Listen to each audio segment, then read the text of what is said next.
Welcome to Break Free from Corporate, the only podcast dedicated to bringing you business success secrets from leading entrepreneurs with one thing in common. They left the corporate world, became their own boss, and are now living incredible lives. To access previous and all future episodes, visit breakfreefromcorporate.com and subscribe today. Hello, everyone. Welcome to another exciting episode on Break Free from Corporate. I'm your host, Gavin Sequeira, and I'm really pleased to have with us today Tracy Tully, who joins us from Queensland in Australia. Tracy, are you there with us? Yes. How are you, Gavin? Very good, thank you. Now, Tracy, you and I connected very recently, and I was quite impressed because you have done a lot in your career and you're still going. And for the folks that are listening to us, Tracy, these are people who, are still in the corporate world. They're trying to get out. They're working out, what's the best thing I could do and how do I go about it and what are all the challenges and how do other people do it? And so, guys, today I brought Tracy on because she's been in corporate. She has done the hard yards, and she used to be a trainer, a hair and beauty practitioner. I'm just reading some of the things you've done. You are a speaker today, a mentor, an author.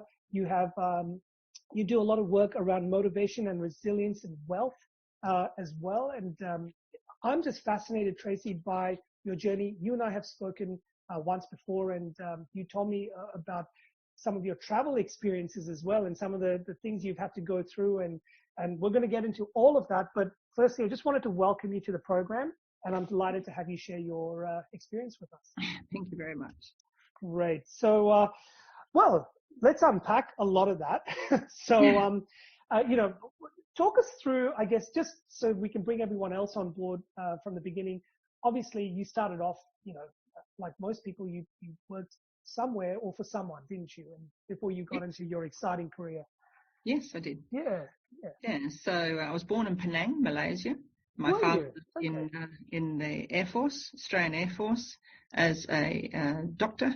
Mm-hmm. And when we returned back to Australia, he travelled a lot. We travelled a lot, 13 schools in 12 years. Wow. And he did private practice. He eventually left the Air Force and did in the reserves, then private practice, and then he decided to put his two loves together. So he was previously a pilot in the Second World War, so then he became a flying doctor. And we travelled all over Australia in those roles that he did as a flying doctor. That was part of the I suppose, informed the majority of my life, because we had to build up resilience to move to so many schools, make friends, leave very, very quickly, and then start again. So that I suppose made me very cognizant of the fact that we needed to build our resilience to cope. Yes. Then we ended up in Queensland, and I trained to be a teacher. So I spent 38 years as both the primary and high school principal, and mainly up in the top end of Australia, in top end of Queensland, very isolated, remote areas up there. I spent a good part of my life there, and when I resigned in 2018, I resigned as a whistleblower against corruption and fraud in the Queensland Education Department. So I decided to make a stand. It's not something that you would recommend to everyone to do. I think this is something you and I definitely have in common. We're prepared to make a stand, and we're not sort of following the herd, are we? No, definitely not following the herd. No. And I wrote a book on it, which was published and printed last year in January. And as a result of that, I left it as a legacy for my children and their children, so that the correct information would be out there in the big world. And it was quite cathartic. But in saying that, it was also incredibly powerful for the work it brought to me, and the networks that I met through because of it. So I was invited to go to Egypt last year in March and speak there at a huge conference called the Women's Economic Forum, and I spoke there as a political activist, which was quite frightening for me. Yes. You need to do these things. You need to push past your comfort zone in a lot of areas in your life, and I have a lot of very funny stories and some quite frightening ones during that too. I'm sure. Time there. Yeah. So then my business, motivation, resilience, and wealth, is what I do, and I have two products. One is I sell co-author books, and the other one is the 2021 Innovate Awards, which I launched this year. How exciting. So, there's so much in what you just said back then. And obviously you were a teacher for a great number of years, and, you worked closely with the school system and education and all of that as a trainer, etc., and the principal. And then when you retired, I guess, walk us through, how did you, was there a light bulb moment for you, or was there something that kind of said, you know what, this phase of my life is now complete and I'm ready for the next phase? Or was there always this burning ambition for you to do something kind of like what you're doing now? Like, how did you make that transition or that leap? Gavin, two very good questions, because I can answer them on both levels. So yes, there was a light bulb moment, and that light bulb moment was in the shower, I suppose, washing my hair, and I thought, as you do, yeah. Violence in schools and drugs had become out of control. I was dealing with ICE in schools and got no support at all. And the violence, these young men were equivalent to adults. They were very, very strong, mostly violent due to illegal substances, and the world had become not a happy place, and a very difficult place to work in. So that was my light bulb moment. Is this it? Is this all there is in my life? And then, of course, that light bulb moment was followed not long after by a huge flood, where I was denied the right to shut my schools down. I was running two schools then, a primary school and a high school, denied the right to shut the schools down in the flood, which horrified me. So I chose to be a disruptor, and I went against that directive, and I shut the schools down, and knee-high in water with the power on. That's crazy. Yeah. Yeah, it was crazy times in those days too. But as a result, the rules have changed, so now principals have the right, as a result of that, have the right to close their schools without having to go through the pain that I had to. Losing my career basically as a result of being a whistleblower, which is on the front cover of my book. And what is the title of the book? Fearless. Buckle up. Fearless. Buckle up. Build resilience. Yeah, that's a great read. Yeah, it is. I'll send you a copy. Yeah, that'd be great. Well, I mean, look, I think we all develop skills of resilience at different points in our life. Sometimes it's when something quite tragic happens to us, and we have no choice but to become resilient as a result. And we here in Australia, we're quite famous for things like bushfires and floods and all sorts of things. And around the world, people are dealing with, the pandemic and all these other things that are happening. So there are some people who, I guess will just retreat in a corner, unfortunately. And, they either become victims or play the victim. And then there's others that, will just say, you know what, we just have to move on. We just have to find a way and become resilient. Not because we want to, but we have to.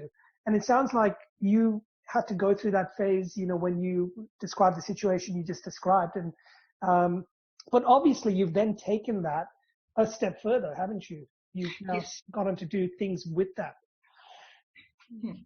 Yeah, most certainly have. And the biggest push I have now is about change. So, we all had to look at our client base post or during COVID, and one of the biggest things I get asked for all the time is, will I speak about change and how people can learn how to change? And one of the big resistors I found in schools with the employees was everyone hated change. Everyone hated change. No one likes that disruption. Whereas me, I love it. Give me change any day. So, I agree with you. But let's say a lot of the people listening to this right now, there's been too much change in the world, right, in the last 24 months or less. So for people that are struggling with change, I mean, what are some things you can talk to about why change is good, or why should we embrace change? I mean, I get it and you get it, but the change that's happening around us, can it lead to a good place for a lot of people? Yes, it can. Yeah. The world has had change constantly.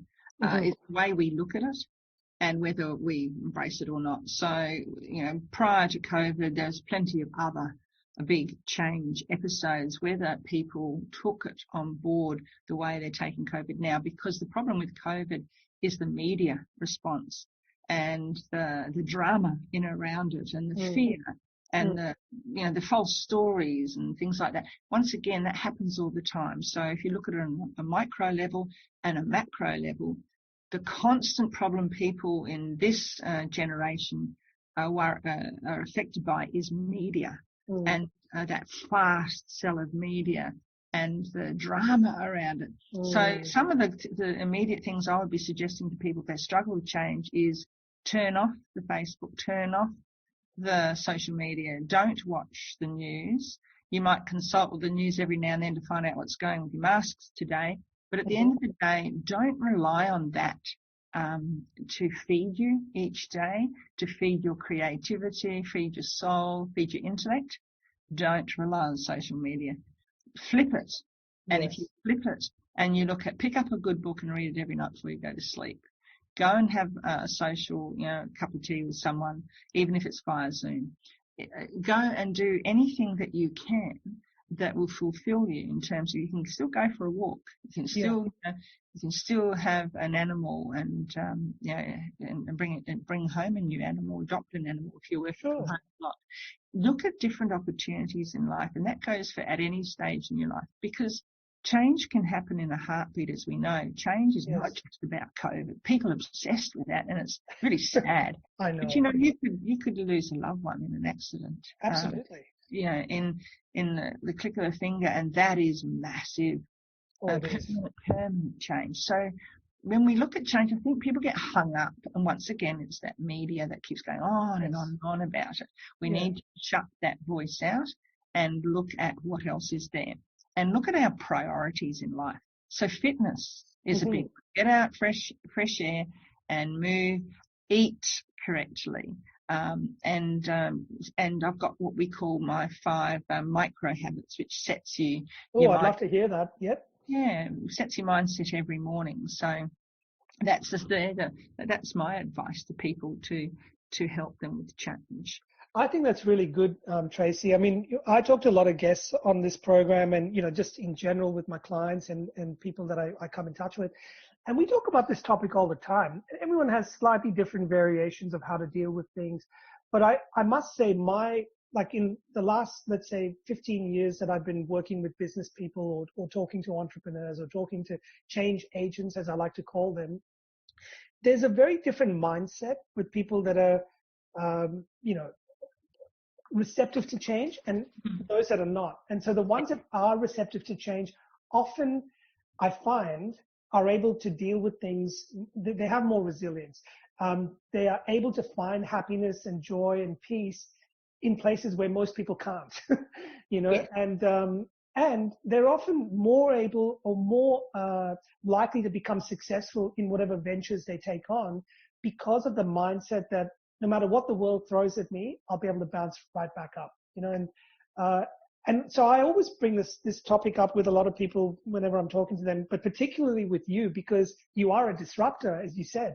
So I want to understand from your perspective, change is one thing. Why the disruptor part? Like, what does that mean to you? Because that sounds like next level. Yeah, so it's interesting. I'll give you a classic little example of day-to-day disruption. I look at everything in terms of what it can do for me or make my life easy, or it can be a greater benefit for my clients or my family and friends. So I get all sorts of things happen, but my ability to accept change very quickly basically was born from the constant moving around as a child, and knowing I had to adapt very, very quickly into some pretty pretty difficult environments, all up in those really big, rural, remote, isolated Indigenous communities, etc. And know and feel what it was like to be on my own, extremely isolated for long, long periods of time. Yeah. And then, of course, with that comes fear, because we all, you know, in my early years of teaching in those areas, I had a weapon. So I had a rifle and I had a very vicious dog I had trained.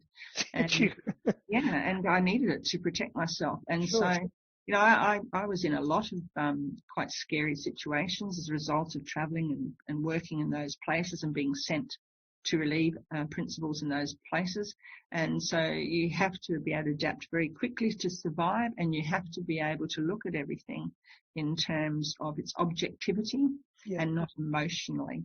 So that's I suppose my disruption. So it can be anything. You know, I'm currently running a group, a committee, a very beautiful group, but you know, I've got some members in there who are gaslighting. I've got some members in there who are bullying others, and it's just not appropriate. And so, you know, I'm quite able to just shut it down pretty easily. Well, this is the thing. I think when you get into such topics like disrupting the normal way of operating or people's thinking, you're going to fire up a lot of people, aren't you? Because there's some people, like you said, they're very attached to their idea or their notion of their belief systems. And so now when people start coming around and turning things on its head and going, well, maybe there's a better way, or perhaps if you looked at it from this perspective, but you're really challenging people's thoughts and beliefs and what they know of the world. And look, some people are open to ideas. But yeah, I found a lot of people sometimes are, you know, they can get really fired up. You just have to manage it, especially if you're doing a group or a forum or something like that. You can't have people, creating havoc. No, and I think it's all part of life. It's what I do well because it's what I've been. I've sat in for all my entire life. So I'm 61 and I've done everything. Yeah, I had to report principal for paedophilia early in my career and leave the department to do it. So, you know, once again, that was quite harrowing, a very harrowing day, yet the day started off extremely harrowing because I walked away from my job in an extremely remote area. And then by that afternoon, I picked up a job because I'd run into the Commonwealth trainers for the air surveillance or Coast Watch Patrol who just happened to be in the town that day. Ran into them, met them while I was having lunch, pondering my life and existence. What was coming next. And and these guys, being who they were, federal agents basically, I was able to tell them what happened. They said, "Do you want a job?" I said, "Yeah." I said, "Right, we'll send some guys up on Monday and train you. You start straight away." As soon as amazing. Yeah. I walked straight into this brilliant job as Coast Watch Patrol and air surveillance and flying around with these. That would have been fascinating. Pilots. It was in these fantastic Air Commander planes and flying at 300 feet. We saw a lot. It was great. So to be able to shift and flipping your attitude and flipping your perspective and your perception of ththings. I had an email the other day from a beautiful entrant in my awards, and a beautiful email saying, I loved it. And she said, "How come you have a Gmail address for your awards?" Yeah. And I thought about it. I thought, how lovely that she's genuinely wants to know this, and she's asking me. Pretty cool. And so I said, "It's a really good question. Thank you for asking it. And the reason I have Gmail addresses for all my businesses is because I can. Because there's a perception that you're not a credible business person because you don't." Because you have a Gmail address. Yeah, you're right. I mean, if you come from a strictly business background, or I can see why people would assume that. But it's only perception. So I checked with my lawyer, I checked with my accountant, and no, there's nothing wrong. An email is just an email. It's just another email address. And I loved that she said that. And I love that she was thinking so widely. Out of the box. and actually asking me. I thought, how cool is that? But it isn't about credibility, and this is the problem. People judge.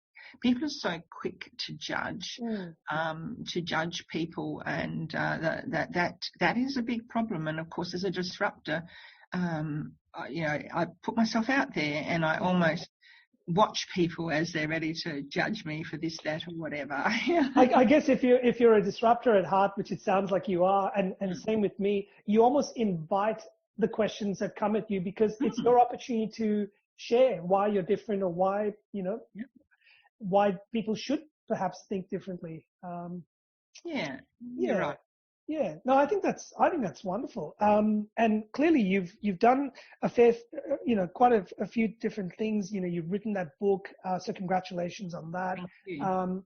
I think, being brave enough to travel to Egypt and speak at a forum. I mean, I lived in the Middle East for 12 years of my life, and grew up in Kuwait, and this is just before the Gulf War. And I grew up, Tracy, at a time when rockets used to go overhead over our building between Iran and Iraq all the time. Yeah. And so, you would hear in the distance a bomb going off, and for me, this was just normal.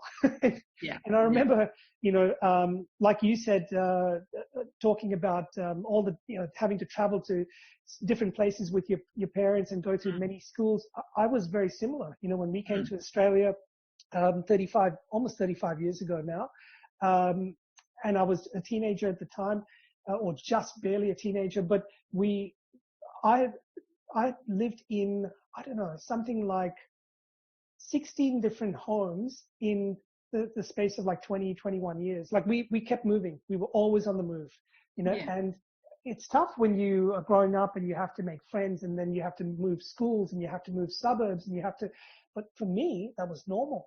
And, so I can relate to what you're saying, but, for some people, it might be quite they've lived in one house their whole life, or they've, lived in one suburb, or lived in one, gone to one school their whole life. And exactly. And you, like me, would never be able to go to a school reunion because you wouldn't know anyone. or you go to many, everyone. So, do you remember me? I was with you in grade 2. Yeah, you may not remember me, but I certainly remember you. That sort of thing. I think that's great. But talk to us now about some of the things you're doing with your work at the moment, because obviously you're in a different phase of your life now, where you're educating in as much as inspiring, and you talked about the wealth component and all the other sides of it. So maybe just give us a little bit of a background in terms of what you're doing today. Yes, so what I do is help people to learn to change and to accept change, and welcome it into their life, and fear, and build their resilience. And I do that through teaching them to speak publicly, to have confidence in speaking or having a voice, and also to write. So to write their stories, and so I do that through my program, which is the MRW co-author book package. And so helping people write a chapter, you put a number of authors together, you have a co-author book, and the beauty is then their story, their chapter becomes a lead generation tool. It's an asset to their speaking, their business, and it generates incredible income if it's done correctly with the right hacks and the right processes, which is what I provide. So it's a phenomenal investment. And I found this out when I wrote my book. And then obviously, I can break my book up into many different things. And I just happened to be writing an article last year, once again, a very disruptive article.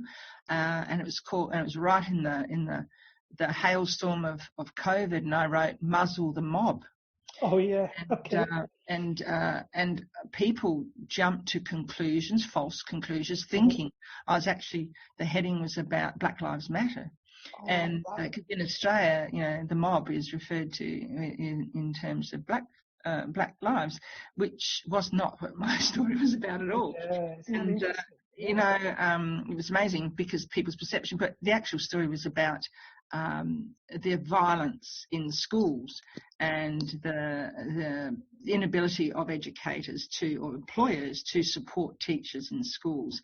And so being a whistleblower, I told my story, and I was picked up immediately by journos all over Australia saying, will you talk? Because no one will talk to us because they're too scared. It's almost a taboo topic, isn't it? Well, it is, because they need to be scared, because they'll lose their job if they do speak. If they're employed, you can't be employed to speak out. And then I suppose the beauty of that particular article was I suppose I could have gone into self-doubt and thought, maybe I shouldn't have done it. But no, I should have taken it to a TEDx talk, actually. But what happened was I was picked up by a journalist on behalf of the Australian Catholic University and Deakin University, and I was asked if I would represent them in their annual Australian Principals Occupational Health, Safety and Wellbeing survey that they do, that goes out across the nation. Is phenomenal. So it's been out there since 2011, and I was incredibly honoured to be chosen as the spokesperson, sole voice across Australia, and to this day I'm honoured. But what that did was open more doors for me, and so I get speaking gigs from that too. But to be able to interpret the data and be able to see the data and interpret it, I can use that for my contract work with the Teachers Professional Association of Queensland here in Brisbane. I do contract work with them so as an industrial advocate. So I have the really pointy end of my job, which is that, going to bat for teachers. And then the other end is I can coach and guide and mentor with my co-author books, and obviously this wonderful awards that I decided I'd start this year called the Innovate Awards. So that's what I do. And I have another couple of other jobs too. But there's never enough hours in the day, is there? No, there isn't. I like to use them all. So as I'm listening to you, I'm really inspired, Tracy, because, I like to think I'm like a lot of entrepreneurs. We want to make change, and we want to help everyone, and we want to make a difference to the world.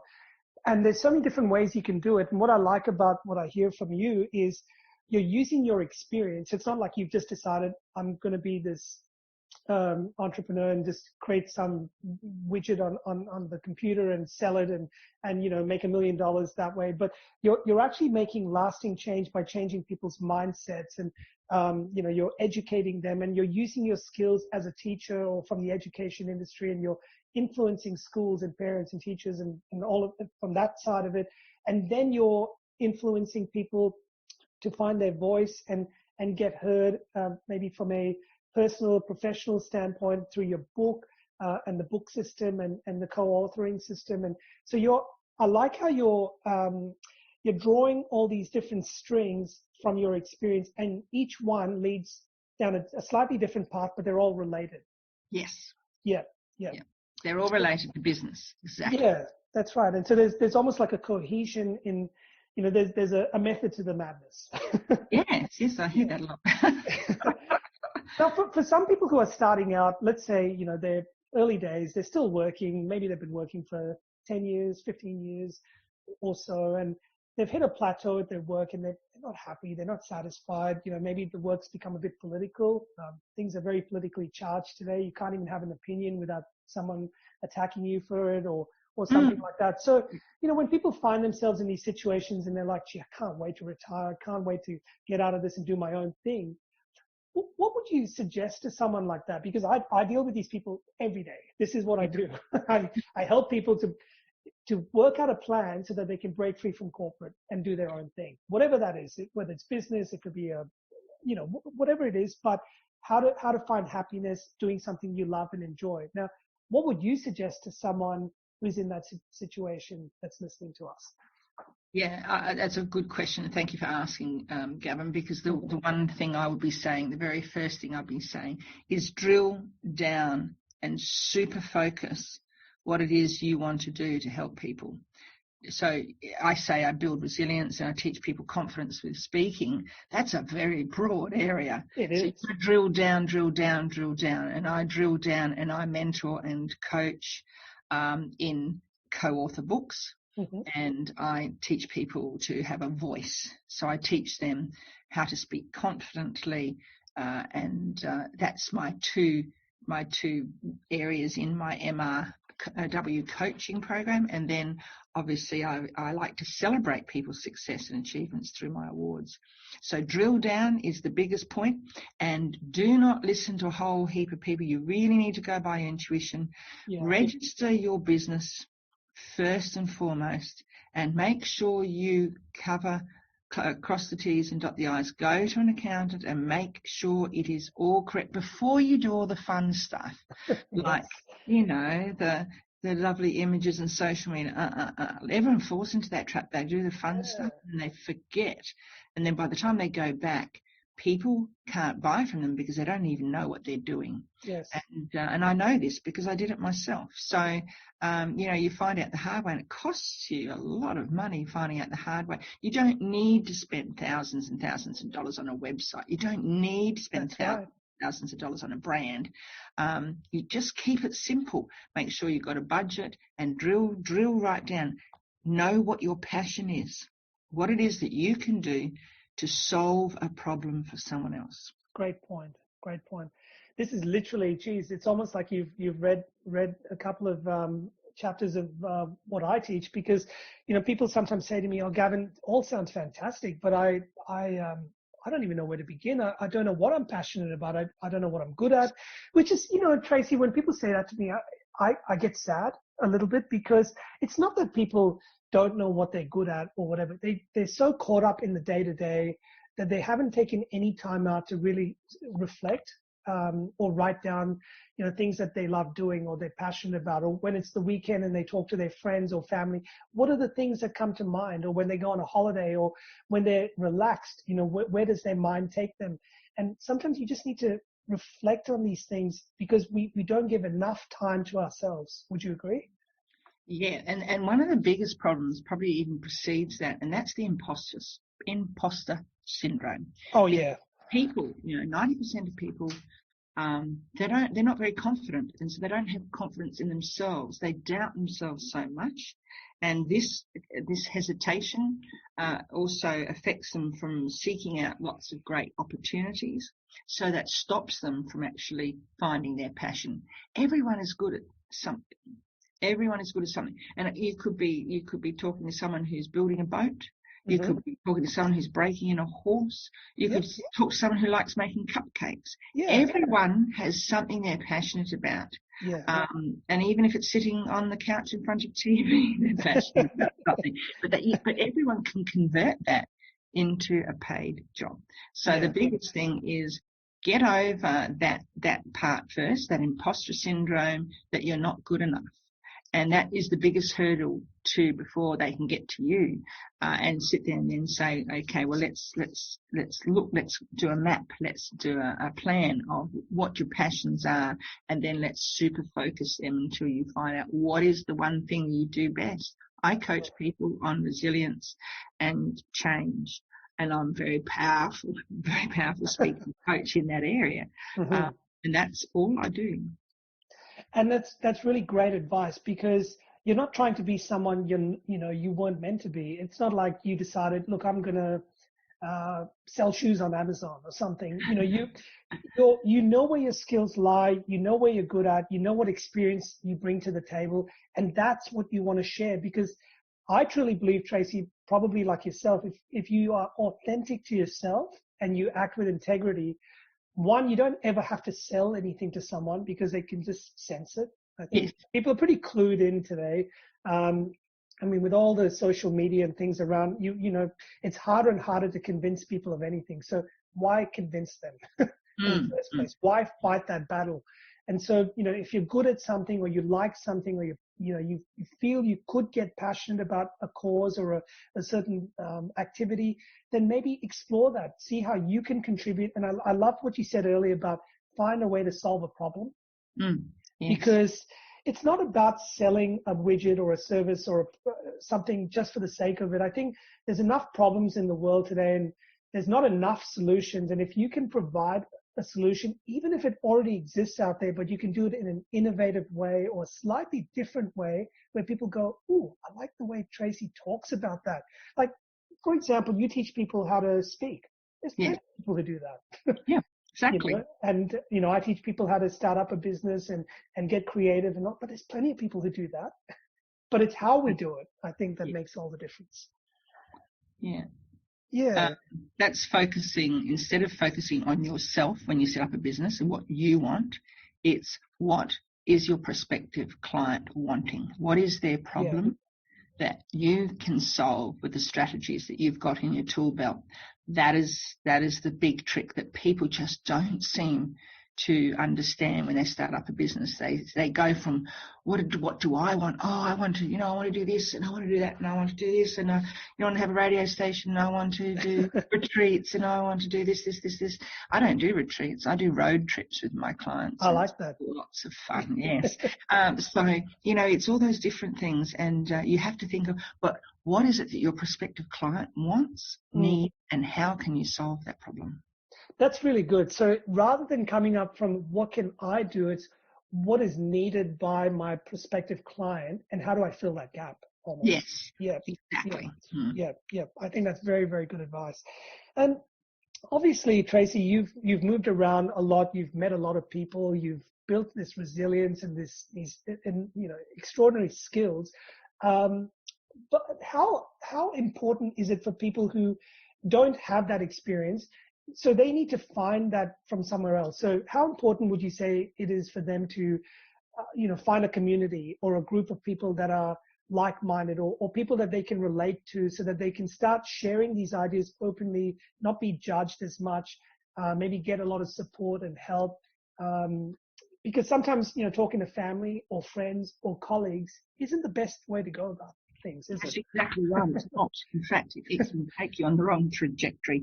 Yeah. So I'm a huge advocate of lifelong learning, and I have before even the word came about. And a lot of people actually comment on it. They say, oh, you do so many different things, and they stop and they look at you expecting me to justify it. And I just smile and go, yeah, I do. Yeah, like, so what? Yes. It is a bit of that, the lifelong learning for me. It was modelled to me by my parents, and it is something that it's exceptional to me to be continuously learning, and problem solving is a huge buzz for me every single day. And that is something that I think people need to embrace. And networking. Getting out there, and once again, you've got to, for those shy people, this is why I teach people to speak confidently, because those shy people, there's nothing worse than going to a party where they don't know anyone and having to talk to someone. Just even one person. It is quite a fearful activity for a lot of people. Come to me just for that.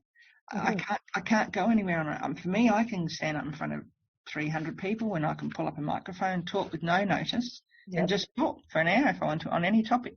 And I've trained myself to do that, but I've also spent a lot of years there. But there's hacks to do this. There's ways to do this and learn it. You're not born with it. Yes. You're just not born with this stuff. And so people need to embrace lifelong learning, and that helps us. And of course, the networking, you've got to do that networking. It's very powerful. I love the lifelong learning approach, because a lot of people think, oh, once I finish school or university or college or done my professional education, that's it, I'm done. It's almost like when I retire, when I hit the age of 65, I retire. Now, if I were to say to you, Tracy, in literally the next few years, you're going to stop working and stop everything you're doing, how would you feel? You're just getting started, aren't you? This is something you love doing. Why would you want to stop? If you didn't have to, and put an arbitrary number to it, the age when that's it, I hang up my boots. So learning, I agree with you. I think it's something continuously you need to almost put it on your calendar, just like we plan trips or we plan holidays and we plan, what are we going to do on the weekends and all. If you're not doing this, people that are listening to this, if you're not planning some form of education, whether it's formal education, whether it's listening to podcasts or whether it's watching certain things or reading books, there are some amazing information out there to learn, isn't there? Oh, definitely. In my book, I talk about the what goals and my sequence and how to do that, how to do one thing at a time and do it well. And that's for all the procrastinators out there. And when you've got imposter syndrome, you're a procrastinator as well. Yes. So, yeah, and it's about, and I'm not perfect either, don't worry, because this is why I'm in these fields, because these are things that happened to me. So I had to learn them. But lifelong learning is just fabulous. I mean, I'm a cosmetic tattoo practitioner, and I do scalp micropigmentation. I have my ticket as a racehorse strapper, and and I love long haul driving. I'm a truck driver. Yeah. So because I want to do those things, so I go and do them. If I want to do them, I go and learn them. And I'm not affected by what people think or how they judge me. Too many people are. Too many people prevent themselves from opportunities because they're too worried what people think. Yeah. And, I've said this to many people. I'm sure you've heard this. Well, I actually got this from one of my mentors. I think it was actually Jim Rohn who originally might have said it, but many have said it. You are the average of the 5 closest people you associate with, or you start acting and thinking and behaving like the 5 closest people you associate with. So if you're constantly worried about what someone else is going to think or say about you because, they're your friends or your colleagues or your family, I really believe you'll never grow out of that circle. Exactly. If you don't take active steps to make new friends, make new interests, and you don't have to let go of the old ones, but for you to grow out of this comfort zone that you're in, maybe you're not that comfortable anymore, and you want to find ways to get out of that. I think you need to explore. And you mentioned networking, Tracy. Mm-hmm. Networking, I find, sometimes has a little bit of a negative connotation, because people think networking is, you have to have this elevator pitch and you need to have this, it's all rushed and it's like speed dating and all that kind of stuff. And some people just get put off by networking because they get, lots of people coming to them trying to sell them stuff. And I view differently, and there's many ways that you can network. What are some easy ways people can network these days?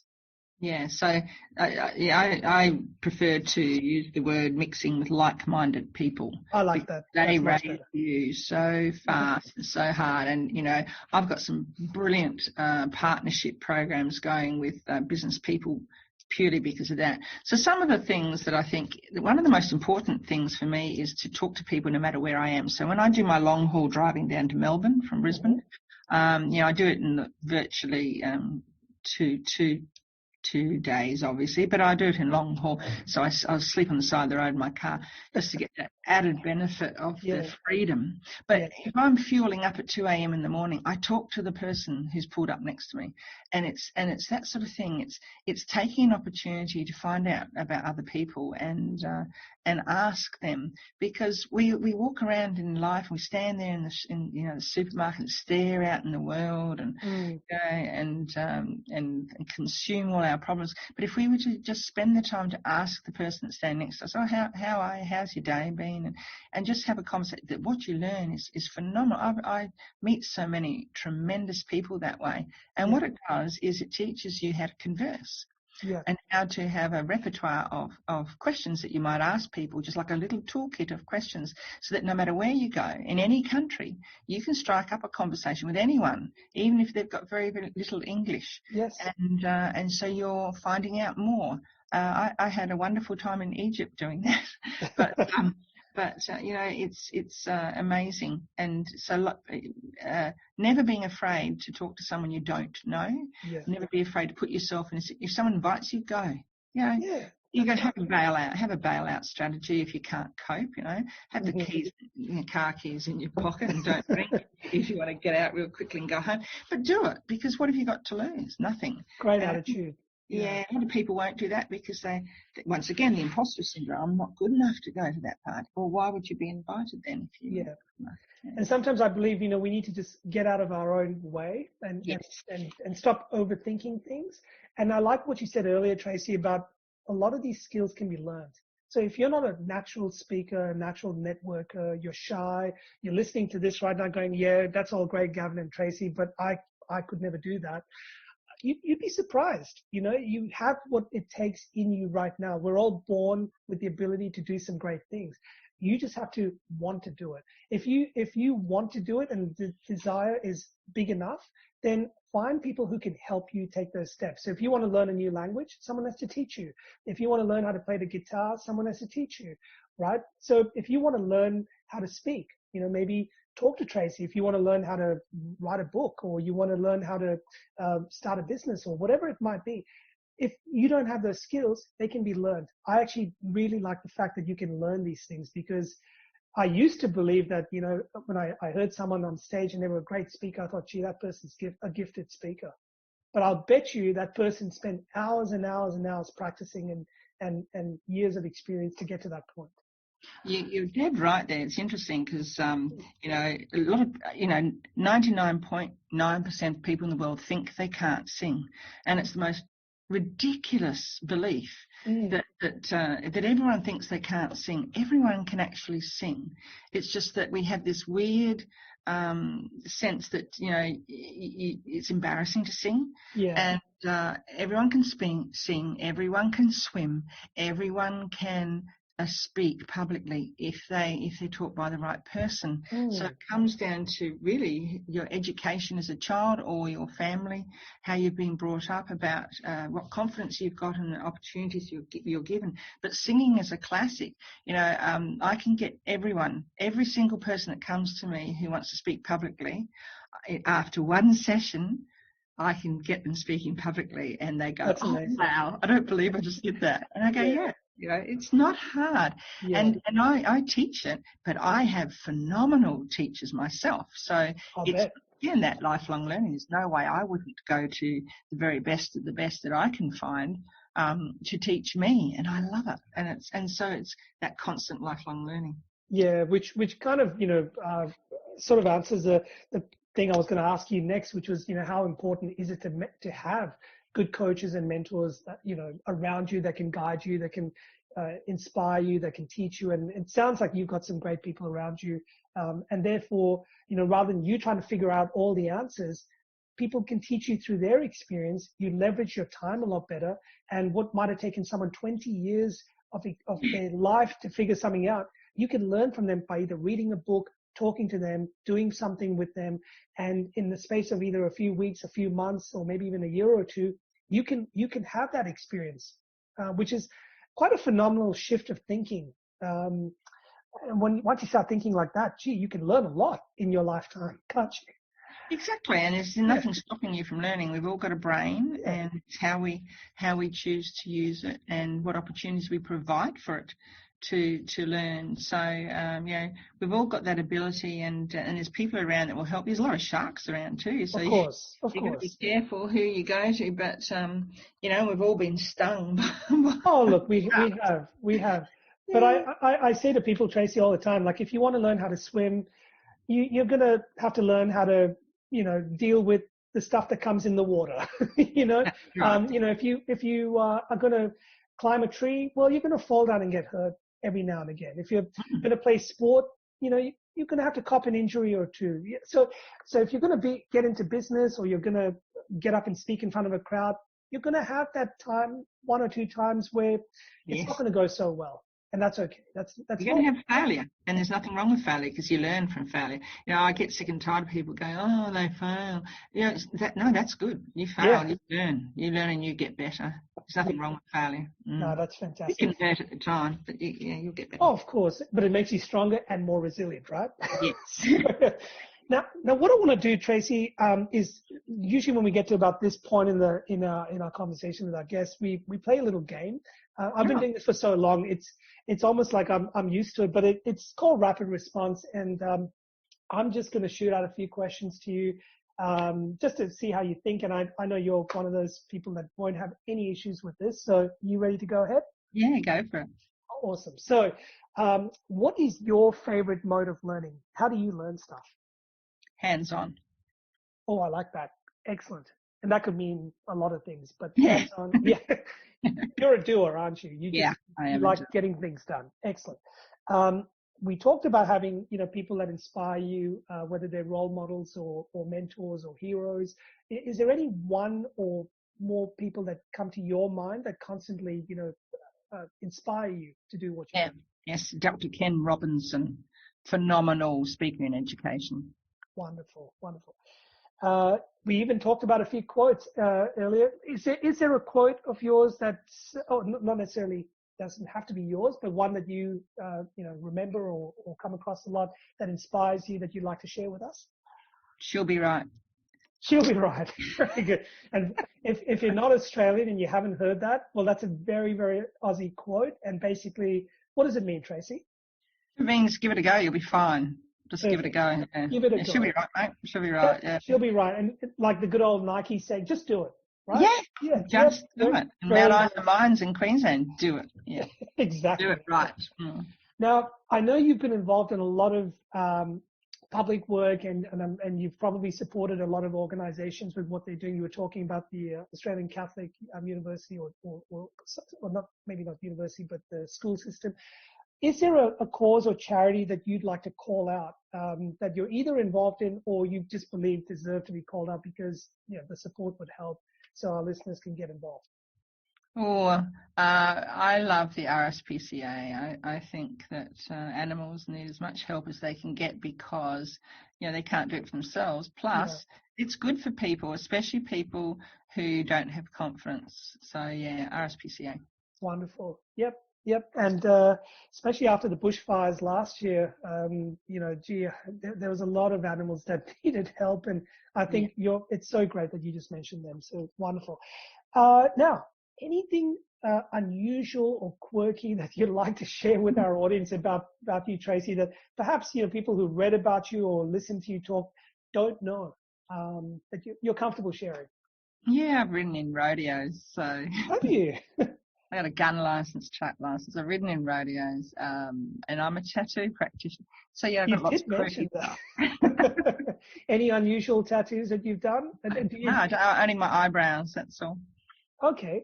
And have you actually got a tattoo? No, I don't actually. No, my tattoos are cosmetic, and I do what's called scalp micropigmentation, which I love and adore. So that's helping people with suffering baldness, men and women. Yes. And so I give that texturized look on their hair. So when you tattoo micro dots, you replicate a hair follicle. I love it. It takes 10 years off your look. Yeah. Now, as you were saying that, I was just thinking, for you to have come up with that idea, that you're solving someone's problem of baldness, and then you're probably thinking, well, I like tattooing or this particular aspect of it. How do I combine the two so that I help someone with their issue, but I'm also being rewarded for it? And that's the kind of mindset that I'd love to leave an impression with our guests on, which is how do you sometimes it's the most bizarre things, but if you can think of all the, just by talking to people, observing, looking, listening,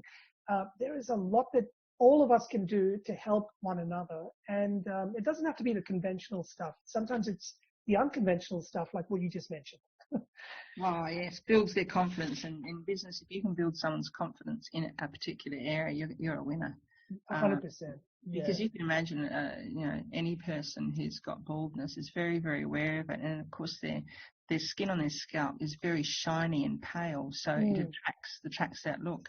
But when I finish with you, you look stunning. Male or female, you're stunning. So not only can you make me look good, you can help me talk confidently. Yes, I do. And then I go, that's what I talk to you about, yeah. And then you've got more confidence to stand up in front of your clients. That's wonderful. And get on, videos and things, because a lot of people won't do videos. Oh, yeah, that's right. They're good enough. Yeah. That's right. And I see a lot of people, they get into business and then they're mortally afraid to be the face of their business or to even promote their business, and they're afraid to talk about it because they're not used to it. They don't think they're good enough. And therefore it's unfortunate because maybe they had a really great idea or they got started, but their business goes nowhere because they're not willing to now advance their skill set or their their journey. And therefore, if you don't grow, how can your business grow? Exactly. Yeah. And so many people put so much weight and emphasis on what they look like. And the average person doesn't care what you look like. Very true. Listen to you. They listen to what you say, how you respond to them, and the words that come out of your mouth. That's the more powerful part. Yeah, no, I'm really glad you said that.